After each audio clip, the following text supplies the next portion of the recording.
Okay, hari ni I nak tunjuk satu projek baru. Nama dia Mapper.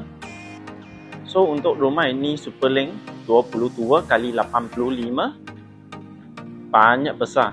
Dia punya build up 3,500 square feet. Ada 5 bilik, 6 bilik air. Mari I tunjuk. So masuk terus nampak ada dapur. Okay, ini dapur area. Tandas. So dia banyak panjang, banyak luas. Okay, ini bilik bawah.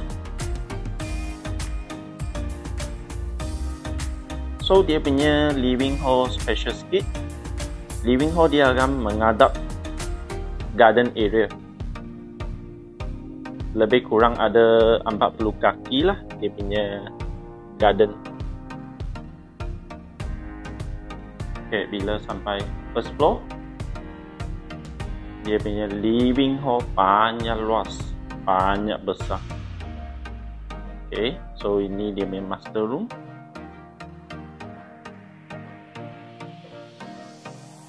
Master bath.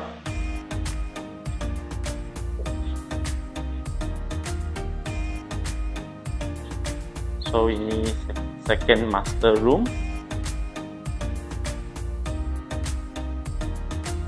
Wardrobe area. Master bathroom besar. Depan sini ada balcony. Okay, bila sampai second floor. So untuk sini boleh buat satu gym room ke, buat computer room ke, banyak luas. Sama ada balcony.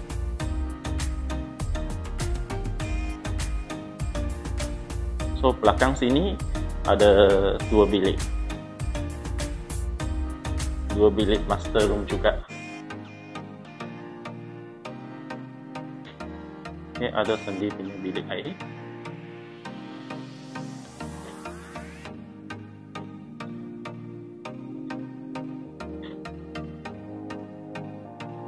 Okay. Bilik air sendiri. So sama ada balcony.